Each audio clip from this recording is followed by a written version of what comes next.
Este podcast tem o apoio da ADP Fertilizantes. Bem-vindos ao Agricultar, um podcast de conversas sobre agricultura e agronegócios. Eu sou a Isabel Martins, da Vida Rural, e o meu primeiro convidado é o jovem agricultor Ricardo Geral. Bem-vindo, Ricardo. Olá, muito obrigado. Vamos inaugurar aqui o nosso podcast de Agricultar, é o meu primeiro convidado.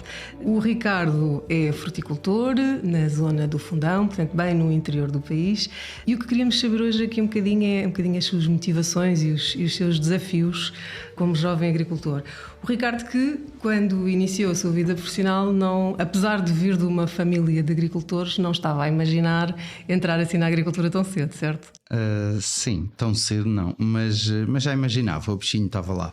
Portanto, eu fiz a minha formação em arquitetura, depois fui trabalhar para um gabinete de arquitetura, um percurso natural, trabalhei no parque escolar, na remodelação do parque escolar a nível nacional, e estava em Braga quando surgiu esta ideia do regresso à terra e da agricultura. A agricultura era um sonho ou a arquitetura é que era o seu sonho? Não, a arquitetura seria o sonho, a agricultura fazia parte do dia-a-dia, toda a família está ligada com a agricultura. Eu faço parte da terceira geração de uma família de fruticultores na zona da Beira, muito ligada à maçã. O meu avô construiu a primeira câmara frigorífica da região norte e efetivamente comercializava muita maçã. E toda a minha família está muito relacionada com a fruticultura. Eu fui crescendo também nesse meio, mas fruto das crises em determinados períodos, toda a família nos foi afastando a geração mais jovem desta coisa da agricultura. Ou seja, não foi incentivado para ser agricultor, é isso? Não fui incentivado para ser agricultor, mas o bichinho sempre esteve lá. Muito bem. E como é que então, estava a contar-me que trabalhou como arquiteto durante alguns anos, não é, em Braga. Como é que então se dá esta entrada na agricultura? Nós estamos num período desta revolução agrícola, a introdução dos planos de apoio, o PDR 2020. Nós trabalhamos com a família, trabalha com maçã, e a maçã tem uma janela temporal da altura de colheita de outubro e novembro e depois faz a sua comercialização até junho. E tínhamos aqui uma janela temporal entre junho e setembro em que não trabalhávamos e tínhamos toda a logística disponível, conhecimento técnico, os palox, a mão de obra. E surgiu aqui a ideia de nós fazermos os nossos projetos de jovens agricultores, ainda não sabíamos bem em quê, mas de aproveitarmos esta janela temporal que seria benéfica no conjunto. Ricardo, o Fundão foi a sua escolha óbvia ou procuraram propriedades noutras zonas do país? Não, o Fundão não foi a escolha óbvia. A escolha óbvia seria aproveitar a janela temporal das frutas de verão e das frutas de caroço. Efetivamente, nós procuramos outras zonas do país, fomos ao Alqueva, perceber a disponibilidade de terras, a disponibilidade de água, os custos. Fomos a norte também há algumas zonas no Vale da Vilariça, propícias à produção de frutas de caroço. E efetivamente aparece em diversos contactos, coisas do dia-a-dia. Aparece esta quinta, a Quinta do Prado Vasco, uma quinta inculta com 200 hectares. Inculta, portanto não estava a acontecer lá nada, era mato? Não estava a acontecer nada.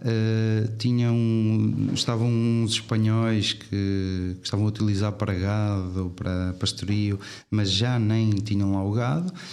Tinha tido um grande projeto de peras e de maçãs há uns anos atrás. Todas as pessoas da região me falavam das maçã Bravo de Esmolfo, do Prado Vasco e as peras. Houve um senhor que me ofereceu uma garrafa de cidra feita com as maçãs de lá do Prado Vasco, que ele guardava lá religiosamente meia dúzia de garrafas. Eu ainda nem abri, não sei se aquilo está bom ou não.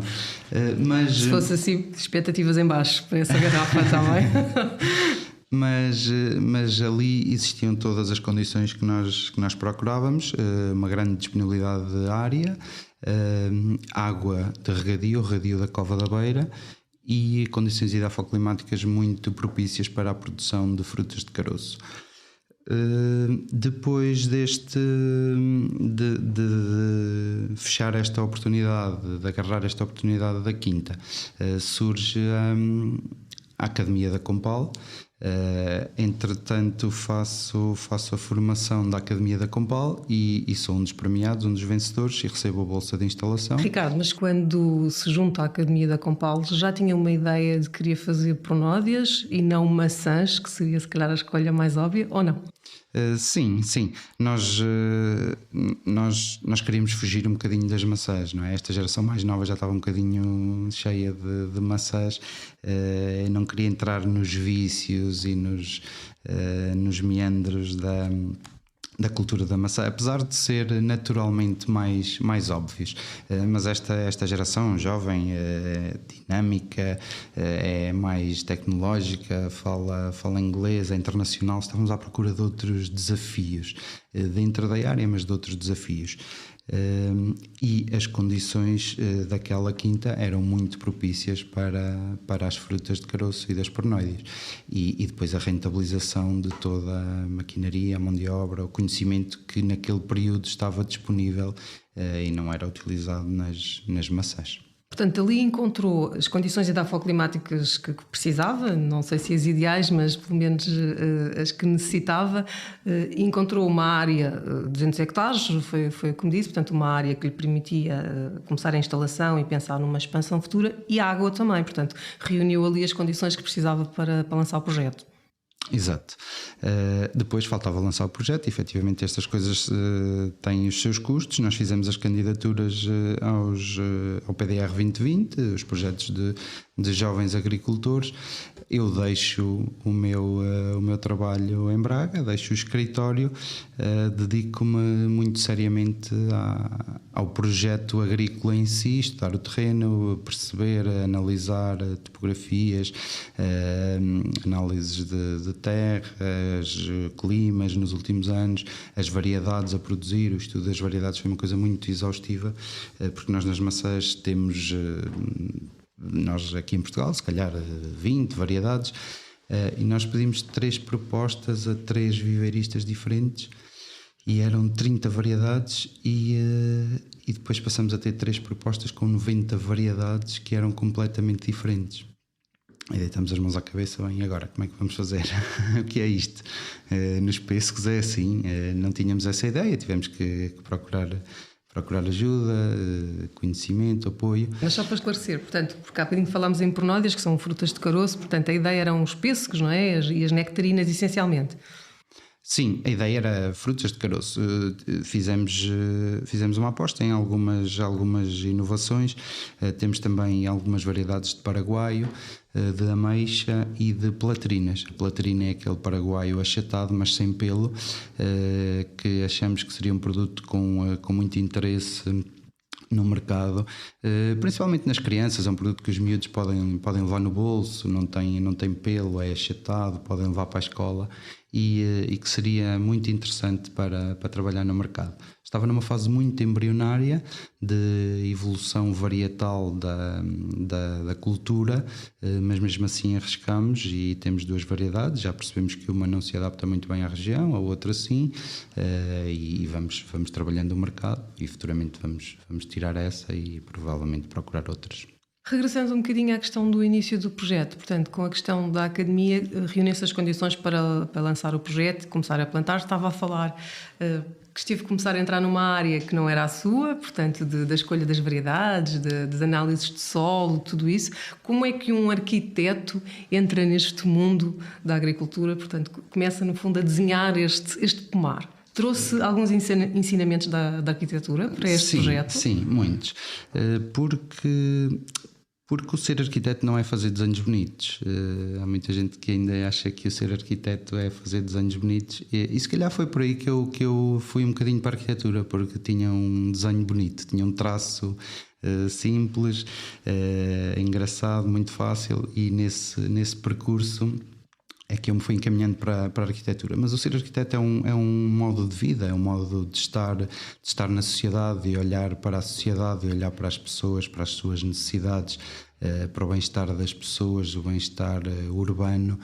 É um modo de vida, e a transposição deste princípio para a agricultura foi muito interessante, porque desenhar o pomar não será muito diferente de desenhar a cidade ou de uma escala mais pequena de desenhar a casa.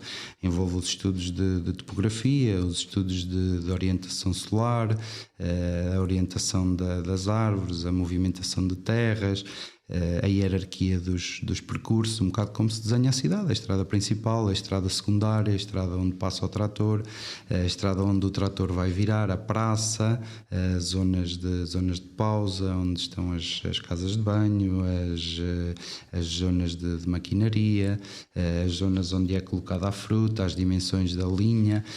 Tudo isto são fatores que se relacionam muito diretamente com a arquitetura e com o desenho da cidade. E tivemos algumas discussões, não é, com os agrónomos. Imagino. A visão do arquiteto sobre o pomar e a visão do agrónomo podem não coincidir muitas vezes. Exato, porque ali a terra era mais propícia às árvores estarem ao contrário, mas se fosse ao contrário ia duplicar e triplicar a área de caminho. Portanto, íamos reduzir a área de caminhos e de percursos do trator e tal. E ainda hoje tenho que dar o braço a torcer, que em algumas situações eles tenham razão e elas estão lá no terreno. E depois há coisas muito, muito bonitas, muito básicas, que aí já percebemos que estamos a falar da natureza. Tínhamos uma linha de água que fazia uma ligeira curva, e como desenho de arquiteto eu traço uma linha paralela às linhas de plantação das árvores, para criar uma vala de drenagem.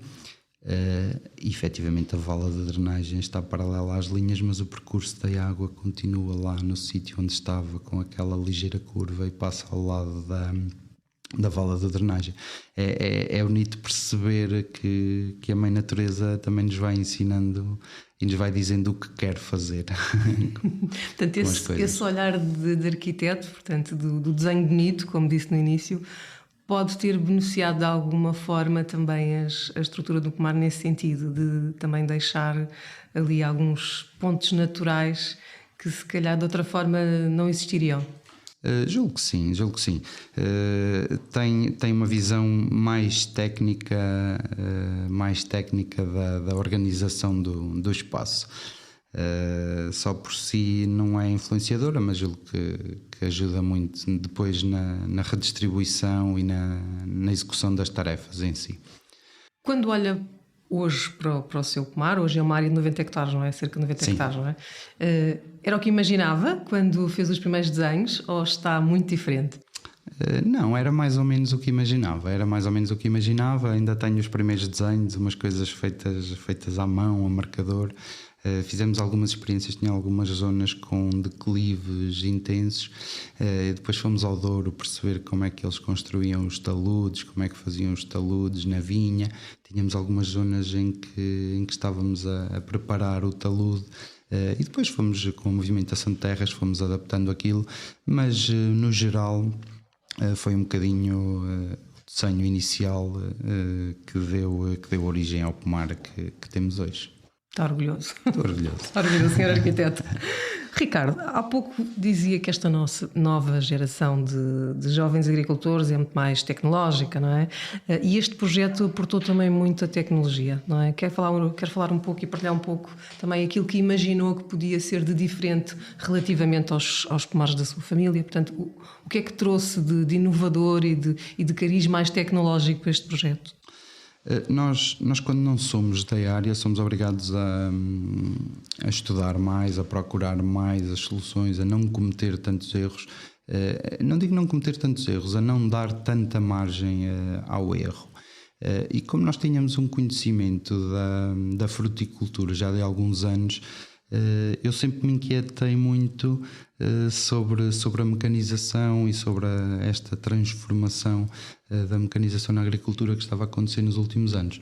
Associado a isso, O meu irmão é engenheiro informático e é piloto do AVs, de drones, é programador, e foi ali um impulso muito grande a esta mecanização e à introdução de novas tecnologias na fruticultura. Desde logo a utilização do drone como ponto de partida. Tinha coisas muito básicas como subir e tirar uma foto todos os dias na mesma posição, e nós percebemos perfeitamente a evolução da colheita e da poda, porque se notava nas árvores o desgaste das folhas ou o corte das árvores. Agora estamos a trabalhar na transformação de pragas e doenças em códigos matemáticos, em que o drone possa passar e ter uma leitura, dar a indicação do ponto da doença ou da praga naquele ponto. Todo o projeto como ponto de partida está georreferenciado, árvore a árvore, portanto é muito fácil mecanizar determinadas tarefas. Ando a estudar um triturador autónomo que possa fazer o percurso autonomamente, trabalhar segundo aquele percurso. Está a falar de um pequeno robô, é isso? Sim, um pequeno robô. E tem-se feito alguns testes com os apoios de grupos operacionais das universidades ali, da Universidade da Beira Interior, da Universidade de Castelo Branco. Tem-se trabalhado muito e tem-se procurado inovar relativamente a estas coisas da tecnologia. Depois agora há apps para tudo, não é? E temos a nossa app de gestão da parcela, gestão da propriedade, em que os tratores estão equipados com GPS. Eu consigo em tempo real ver em casa o movimento do trator no terreno. Isso permite-me dizer ao operador: faltaram 2 linhas, volta para trás.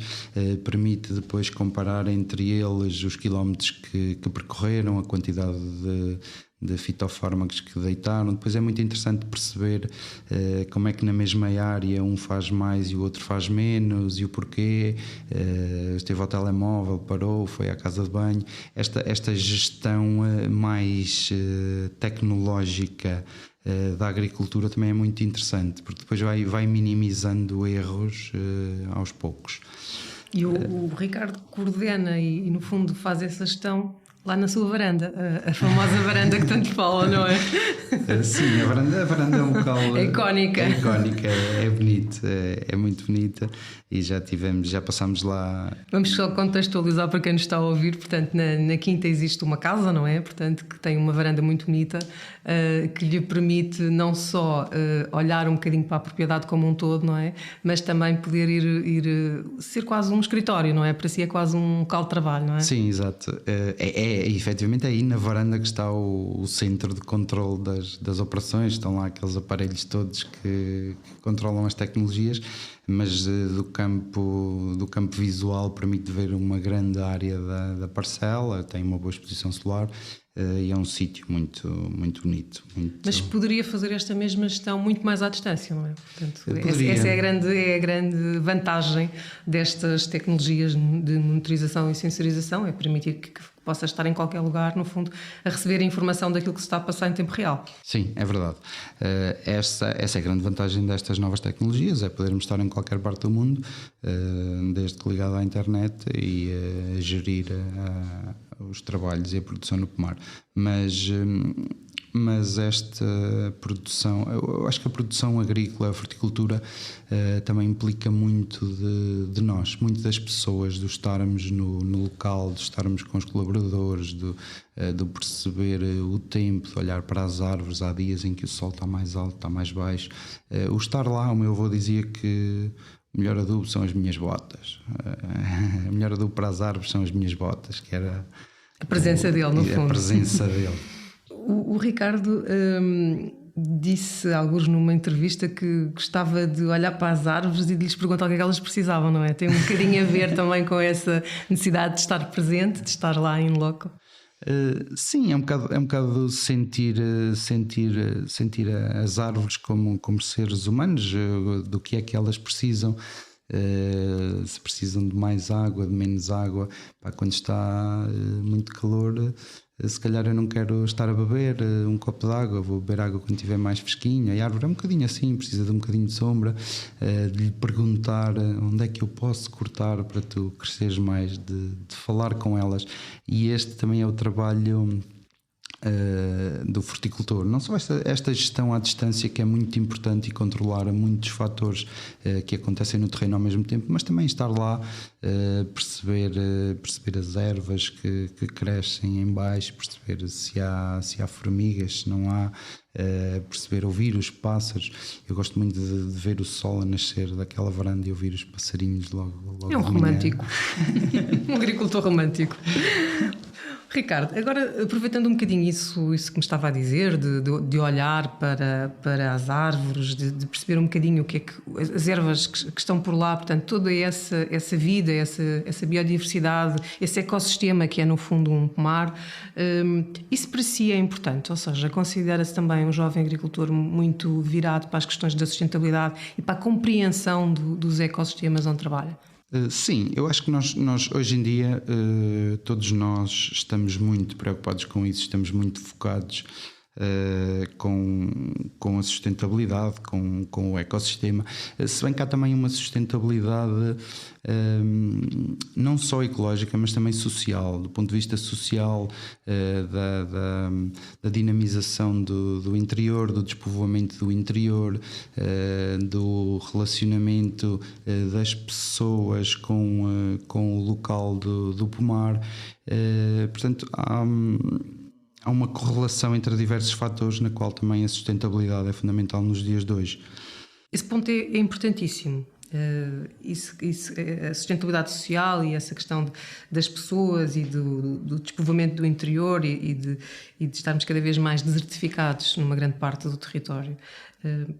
E o que lhe ia perguntar era exatamente isso. Se sente que projetos como este, como o seu, de jovens agricultores em zonas, quando chegou era um terreno inculto, como disse, podem atrair não só mais jovens agricultores para a atividade, como referências, não é? Mas também podem, no fundo, dar uma ideia diferente daquilo que é o trabalho agrícola e poder também captar mais trabalhadores para a área agrícola. Sim, aquela coisa do trabalho agrícola, um trabalho duro e pesado, é uma coisa de há muitos anos atrás, da enxada. Havia um senhor que me dizia, que eu encontrava lá sempre na loja das motosserras e das Fias, e que estava lá sentado, o senhor Artur: eu lavrei a quinta do Prado Vasco 3 vezes com uma junta de bois. E como é que é possível? Então, nós andamos aqui 3 meses ou 4 para lavrar isto com o trator, e este tinha com uma junta de bois. Como é que é possível ele ter lavrado isto com 200 hectares? Efetivamente, a agricultura já não é um trabalho duro, não é um trabalho pesado, é um trabalho muito interessante, natural, relacionado com a natureza. E esta captação de jovens, a sensação que eu tenho é que só conheço jovens agricultores. O meu mundo o meu mundo na fruticultura, na agricultura, está muito associado só a jovens. Portanto, este panorama de uma agricultura envelhecida eu não conheço. Há projetos fantásticos de jovens em Portugal a fazer as mais diversas coisas. Eu acho que ainda há um desconhecimento muito grande do que é que os jovens estão a fazer em Portugal. E aqui vocês, a Isabel, têm feito um trabalho fantástico no apoio dos jovens e deste rejuvenescimento da agricultura, mas está-se a fazer muita coisa e com muito diversa, e com muitos jovens a entrarem neste mercado de trabalho. Continua-nos a faltar a mão de obra, que eu acharia que seria mais fácil. Nós estamos muito próximo da Universidade da Beira Interior e de Castelo Branco, e utopicamente numa fase inicial até tínhamos pensado uns autocarros para trazer os alunos da universidade e trabalhar na época da colheita, mas isso é completamente surreal. Não aconteceu. Tivemos também que recorrer à mão de obra estrangeira agora nos últimos anos. Mas é completamente diferente. Qualquer senhora de 60, 70, 80 anos faz mais e melhor do que alguém que venha de fora. Conhece o terreno, conhece a árvore, conhece a cultura, se for ali de uma zona muito próxima, Portanto, nós só teríamos vantagens em ter a nossa população mais ativa relacionada com a produção agrícola. Mas acredita que também é uma questão um pouco de mindset, no fundo, motivar também os jovens a poderem estar mais na agricultura, nestas fases muito, no fundo, são muito sazonais, não é? Da colheita, e que noutros países da Europa funciona assim, há uma mão de obra muito estudantil e muito universitária até, que ajuda muito como trabalho remunerado, como é óbvio, que ajuda muito nestas épocas de colheita. Sim, e em Portugal está-se a perder um pouco isso, não é? Já se perdeu há uns anos atrás. Vamos ver se conseguimos dar o salto e fazer esta mudança. Estamos numa era muito, muito tecnológica, muito dos computadores, dos telemóveis. Há um distanciamento muito grande relativamente à natureza, à agricultura em si, mas eu acho que estamos a avançar e a dar passos largos nesse sentido. Não acredita que aqui exista a médio prazo nenhuma solução de mecanização, de robotização que venha resolver uma boa parte destas questões na fruticultura? Estamos a trabalhar nisso. Acho que em alguns países, nos Estados Unidos da América, já vemos as máquinas de colheita a funcionar, já temos as máquinas de colheita autónomas nos pequenos frutos, nos morangos, nas framboesas. Portanto, será uma questão de tempo, não será a curto prazo, mas eu acho que já utilizamos muita mecanização na fruticultura, as pré-podadoras, os mondadores mecânicos, as próprias tesouras elétricas de poda, que é uma inovação muito simples, muito básica, mas que dá uma liberdade à pessoa que está a podar, que está a trabalhar. E eu acho que em termos de inovação tecnológica nós já fazemos muita coisa. Relativamente à colheita, vamos esperar. Não será assim para tão breve, julgo eu. Mas depois também se perde o sentido, não queria dizer poético. Lá vem o romântico novamente. Não queria dizer poético, quer dizer, mas quando faz-me alguma confusão a mim, que sou fruticultor muito relacionado com a terra. Mas eu acredito que seja por aí, que estejam a trabalhar corretamente, mas aquelas explorações de pequenos frutos e de frutos vermelhos que têm uma linha de terra e têm o espaço da entrelinha pavimentado com alcatrão onde andam os carrinhos, isso é quase um laboratório de produção agrícola. Não creio que as coisas deveriam tender nesse sentido, e tenho algum receio disso, mas acho que a mecanização já vai ajudar e vai facilitar muita coisa. Não é assim tão high-tech, é isso? Tecnológico, mas não tanto, é isso? Um conservador tecnológico. Muito bem, muito bem. Ricardo, porque o tempo está a passar muito depressa, temos que finalizar. Queria deixar-lhe aqui uma última questão, que como gestor agrícola, jovem agricultor e gestor agrícola, que desafios é que vê aqui à sua frente e como é que perspectiva um bocadinho aqui o seu futuro a 10, 20, 30 anos? Como é que se imagina? Bem, a Quinta de Prado Vasco é um arrendamento a longo prazo, arrendamento de 40 anos, portanto ainda temos um longo percurso pela frente. O ciclo de vida da árvore será mais ou menos 15 anos. Nós temos programado 2 ciclos de vida de árvores, portanto faremos uma nova replantação no final do ciclo de vida e depois, não sei. Portanto, nós temos 96 hectares plantados agora. A área de expansão é grande, são 200 hectares. Estamos a ser incentivados por alguns parceiros, pela Compal e outros parceiros internacionais para continuar a plantar, inclusivamente outras frutas de caroço, apostar um bocadinho no alperce também. Há sempre aquele bichinho de tentar pôr ali umas macieiras, umas Bravo de Esmolfo, umas Royal Galas. Para fazer a cidra. Sim, para fazer um teste, ver se as coisas resultam, se não resultam. Portanto, a capacidade de expansão está criada e vai acontecer. Não sei se será a curto prazo ou a longo prazo, mas vai acontecer. Ricardo, foi um gosto falar consigo e espero que regresse ainda quando este podcast já for assim no 100º programa. Obrigada mais uma vez pela sua presença. Este foi o primeiro Agricultar. Encontramos-nos no próximo programa. Até lá.